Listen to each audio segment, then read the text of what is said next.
Hey everybody, welcome back to my channel. Today we're going to be talking about planting in my garden because today is a beautiful summer, actually it's a beautiful spring day here in Arizona, and I was going to talk about planting and gardening since it is so beautiful. I'm going to take advantage of it. And nonetheless, I'm going to start planting right now just because of the fact that Arizona is one of those tricky states where we actually get better growing seasons a little bit at the end of winter and really into early spring. Like for example, today it's a good 87 to almost 90 degrees, and so I'm going to take advantage of it and I'm going to start planting. I have a beautiful Babcock peach tree, a miniature dwarf plant, and I'm going to go ahead and plant that in this big container, and underneath it I'm going to underlie all of these beautiful plants. So I have this, I'm not going to say the name right, but it is an osteospermum mum. So it is a beautiful purple color. I love the color of this and the dark deep violet inside. So I'm going to put that on the bottom, and I'm also going to put it alongside some other plants. I like corals and dark pink, so I'm going to go ahead and put these delphiniums in there. And I don't know what these white flowers are, but if you guys can identify, comment below and let me know what they are. Again, I'm not a plant expert. I just like doing it as a really interesting hobby. So if I need any correction, by all means comment below and I'm all open ears. I'm also going to go ahead and underline it with a little bit of this mum. I saw this mum in the garden center and it was actually drooping down, so I'm kind of hoping that it'll be my spiller effect, because when I want to plant this, I really want there to be a thriller, a spiller, and a filler. So these bottom plants that are actually quite tall, they're going to be my filler. My thriller is going to be my Babcock tree, because in early spring and in summer this will be nice and bushy and it'll have beautiful pink flowers all the way around it. And I have no idea if I'm actually going to get any fruit out of it this year, but nonetheless I bought it for the beautiful pink flowers, to be honest with you. So if I get no peaches, I am a-okay. So what I'm going to do is I'm going to go ahead and start planting. I hope you guys enjoy this little portion of it. We'll probably fast forward through it so you guys can just see me doing it. But some quick important little tricks of the trade is that you do want to get plants that are companion plants. You don't want to get a plant that would naturally compete with another one, because plants have evolved to be invasive sometimes. So there is some plants, like for example rosemary, that will send off chemical reactions from its root systems to another plant in order to kill it or enable its growth. So all of these in this case are a full shade loving plant, so I'm going to go ahead and plant them all together and put them right in the corner of my patio where we get plenty of morning sun, at least 6 hours, and just hope for the best. We'll see if it works out as great as the little planter that I have back here, which I like to call my birthday container, but has some beautiful flowers that have been doing extremely well together. Actually, this is called a foxglove. I didn't mention that in the last video in case anyone was wondering, but nonetheless, let me go ahead and get started.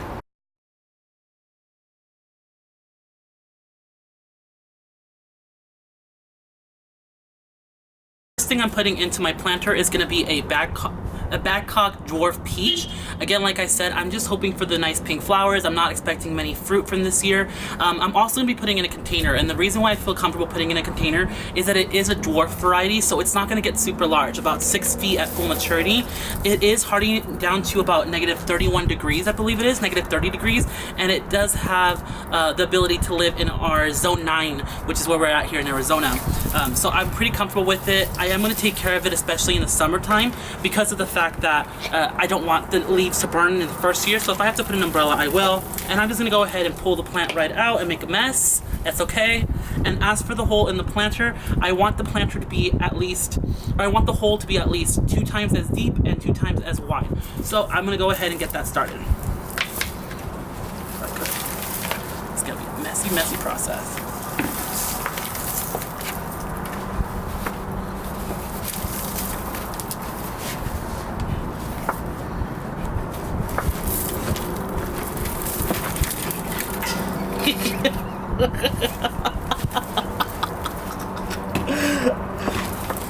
Where are my scissors?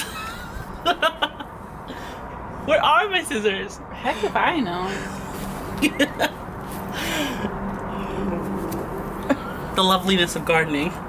It's okay. Messes are meant to be made. Let me go get my scissors. Okay guys, I'm going to go ahead and dislodge this. I'm just going to use a pair of gardening scissors that I specifically just use for gardening. And I'm going to kind of try to cut out this cutting board and hope for the best, because it is quite messy, which again I'm okay with. It is something that you have to deal with when it comes to gardening. Break right through that and then just cut out the very flimsy material. Always want to be careful to not cut into the root system of the actual plant. You can hurt it that way, though I am going to check to make sure that this plant is not root bound, meaning that the roots have grown into themselves and started to develop this spherical pattern, which can actually choke the plant and kill it. There we go. As you can tell, it is not root bound in any kind of way, so it has a nice little root system going on, and I'm just going to place it and start planting away. Again, twice as deep and twice on the sides, which is why I got a container that was an appropriate size for this plant. I do plan on replanting it once the first year of maturity is hit, because I know the root systems are going to be a little bit more wide and grow out pretty well, if all goes well as well. I'm also going to be using a root stimulator, so I'll be putting that in there when I water it later on in the day. And then I'm also going to be placing in some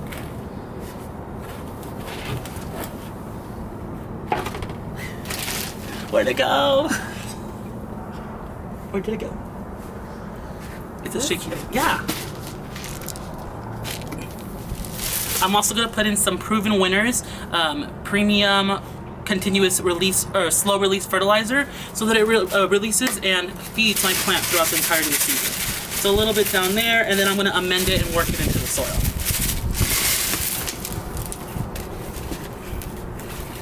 There is a precise measurement for it. You can read the back of the box.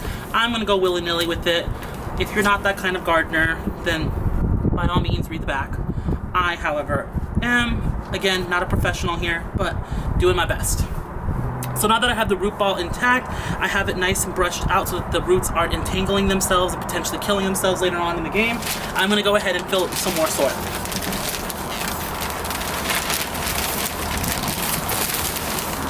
I am using a potting mix from Miracle-Gro. I know there's a lot of debate to that because of the fact that it's not necessarily organic, but I'm not eating out of anything in this pot. So even if I were to try to make the peaches, or they do grow peaches, I don't see myself eating them. They're mostly going to be for the birds that are out in town, or any bird that wants to feed off of them, because one, from the research that I've done, Badcock peaches are not the sweetest, and I prefer the yellow plum peaches. The ones that have a little bit more acidity than sweetness.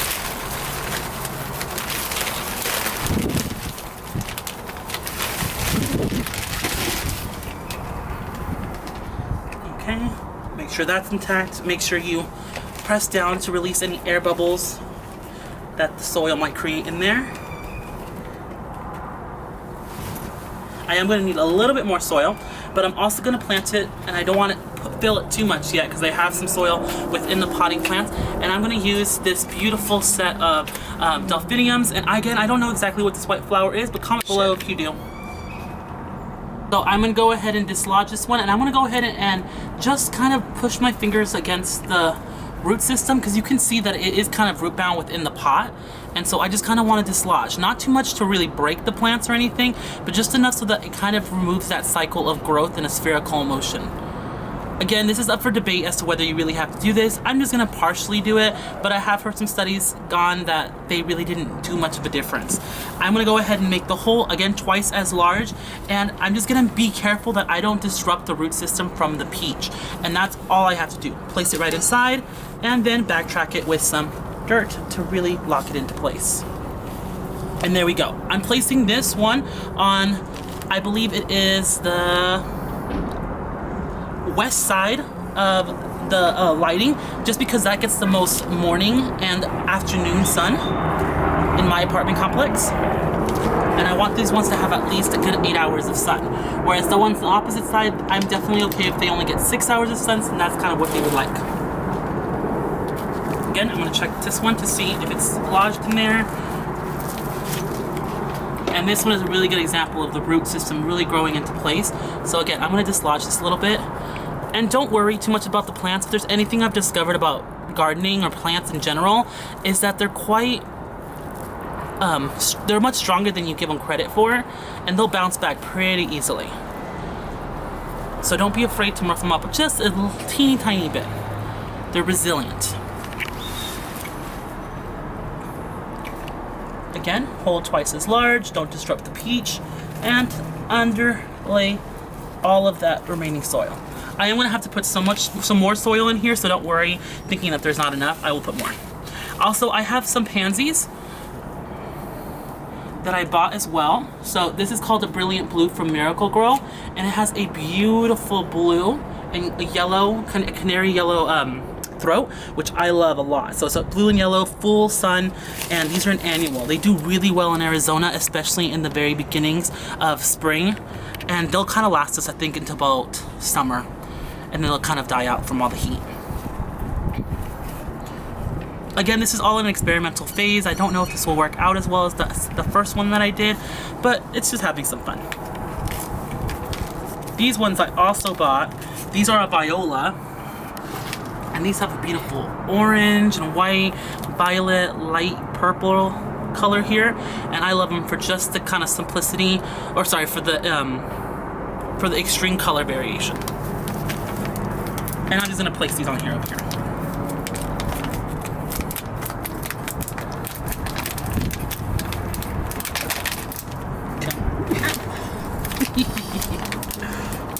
If only things would go right the first time. It's okay. Show them some tough love. They'll come out.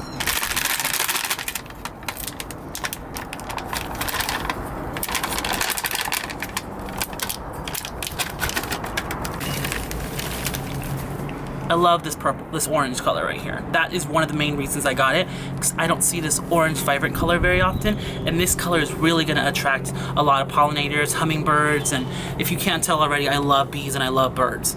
I love hummingbirds. I love seeing them around my garden. That was my mom's favorite animal of all time, and when she passed away, we actually had a hummingbird get stuck in our house for a couple of days, and it did not panic, it did not go crazy. It simply just stood there, and it was super calm. So I have a great sentimental feeling towards hummingbirds, and any opportunity I have to plant anything that might attract them, I will definitely do so. Hence why I also let my blooms grow on my basil, because anything to bring them in, I'll do. Even if that means sacrificing the taste of my basil plant. Which again, some people do not agree with me doing that, but it's my life. I can do as I please. And you can too. There you go. Just scattered throughout, put some more dirt around them, and they'll be much happier in the dirt, hopefully, because you saw how deep rooted those roots were entangling over themselves. I'm gonna get a little bit more soil and just put the soil around all of the plants here, but I basically have my nice design. I have some a thriller, which is gonna be in the summer. It's gonna be a beautiful display of periwinkle pink, nice and rounded and spherical. But for now, in the springtime, my thriller is actually gonna be this main plant. My delphiniums, my white flowers. My fillers are gonna be my pansies and violas, and then I have a hopefully a spiller with this one. Because again, when I know this is not really considered a spiller, kind of like an ivy would be, but when I saw this at the Home Depot that I bought it at, it was spilling over, and it was kind of spilling over the plant, so I'm hoping that it'll do that same effect. Whereas these little baby viola, I don't expect them to get much larger than they already are. I mean, they will fill up the container pretty well, but I don't expect them to get large enough to spill over the top. And then again, these are my filler because I love this purple flower. It's just beautiful, and the dark, beautiful throat of it with that dark color. And then a little bit more soil around all of them, just to really compact it in.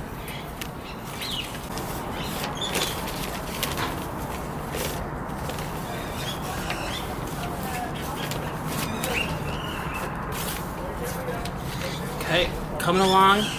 I think this planter is beautiful. I can't wait for the springtime. I can't wait for the summertime either, because when these might possibly die, like for example, I might lose the violas and the pansies, it'll have almost a flowing effect into the next season.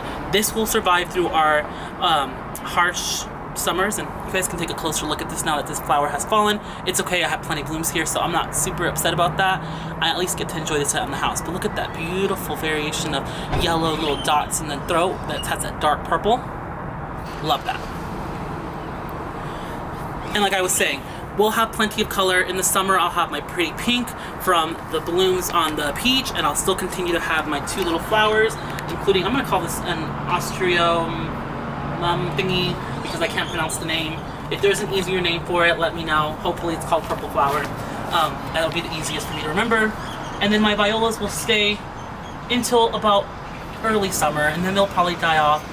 I'll leave the plant in there and not disrupt the root, because who knows, they could come back next year. If it's not too cold in Arizona, sometimes it gets pretty chilly here, sometimes it doesn't. But nonetheless, I don't think it'll ever get to the degree where it'll kill off the root system. It's just not the kind of winters that we have.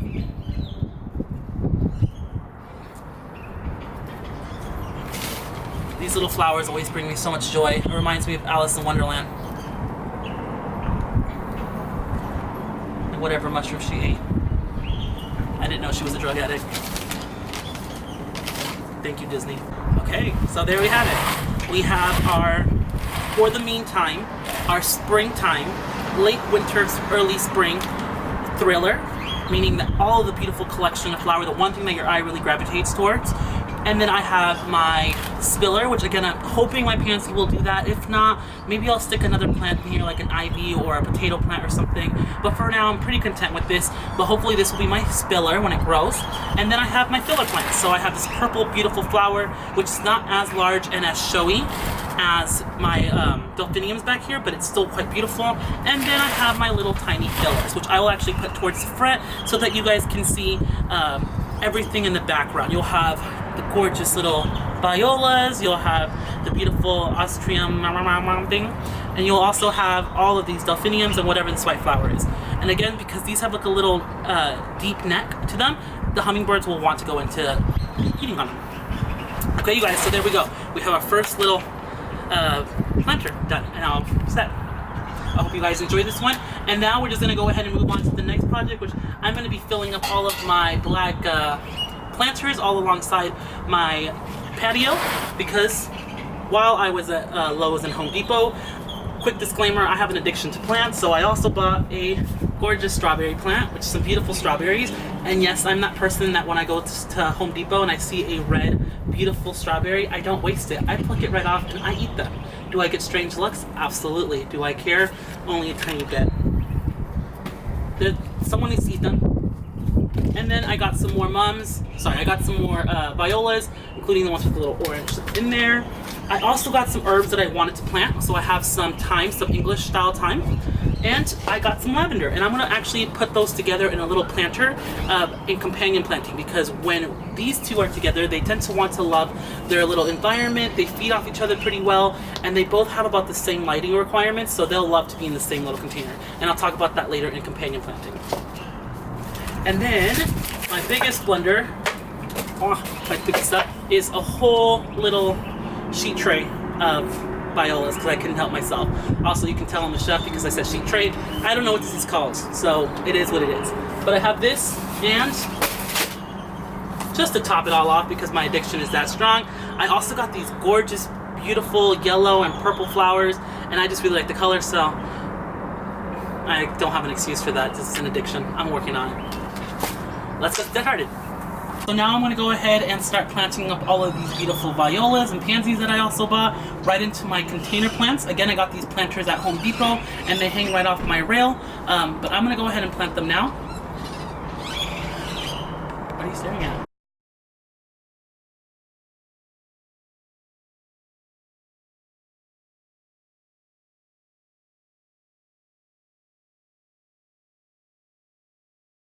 Changes the structure of this planter instantaneously. Beautiful. Aren't you just happy looking at this now? Doesn't it bring your heart joy? It's like you could just stand out here, plant your flowers, look at them grow, and then just have your little mimosa or your mojito and just live out in the glory of all this.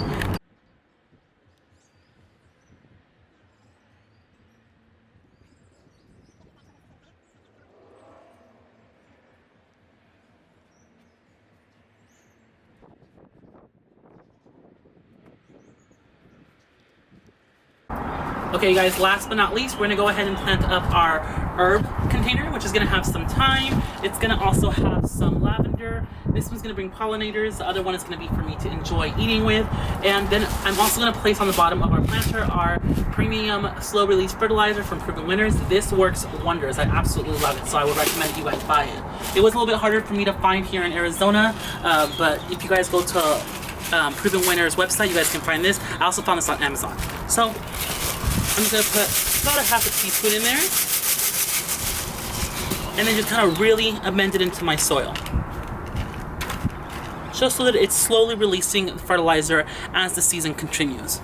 I also might put some of our extra pansies that I have just laying around in there because I don't want to waste them or anything. Is that an herb? Absolutely not, but violas are actually edible, and so are pansies. So those you can actually eat and garnish with. I have some English thyme. And when it comes to companion plantings, so for example, this is a great companion plant because they both thrive in about the same sunlight and the same conditions. For this container, also, it does fall under the same spectrum as filler, thriller, and spiller, because our thyme will actually droop alongside and kind of just be nice and ever flowing and drooping off the side of our plant. The beautiful lavender will have a nice thriller effect later in the season when these purple flowers start to bloom, and they'll attract a lot of pollinators. So there you go. So you guys can see no flowers on it quite just yet. One that's kind of a little bit faded. Our English thyme will start to droop down when it gets a little bit larger, so I'm gonna put it towards the front. And then I have our fillers, which we're actually just gonna go ahead and use some pansies that I had left over. And because pansy flowers are edible, this whole container is an actual edible container, which is a great little thing. So let's just go ahead and start making our holes and putting them in. Okay guys, there we have it. We have our beautiful thriller, our spiller, and our filler for the meantime. I can't wait for all these planters to actually kind of take over and do their beautiful thing. I will keep you guys updated, whether it be on Instagram, on Facebook, or I'll put it most likely on another video for a garden tour later on in the summer or late spring. But nonetheless, I have the beautiful scent, and I'm gonna rip this right out. Oh, smell that. Doesn't that smell gorgeous? Tell me that isn't wonderful. I hope you enjoyed this video. I hope you enjoyed watching me put these planters together.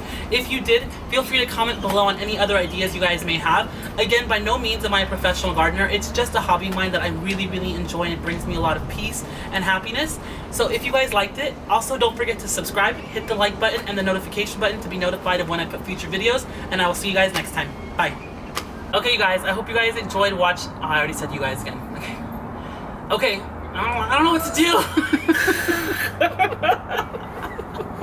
I hope you guys enjoyed watching this video. I hope you guys, okay, you guys. I'm scared. We'll just have a drinking game for your YouTube channel anytime you say you guys. Okay, you guys. Shoot up. I hope you guys enjoyed this video. I hope you guys got a few quick little tricks of the trade here. Again, by no means am I a professional. I just really enjoy gardening, and I hope you guys enjoyed watching me. Fuck, I said you guys again. Another shot. There was like 4 in there. No, there was not. Yes, there was. In that one? No. Hey guys. Okay, hope you guys.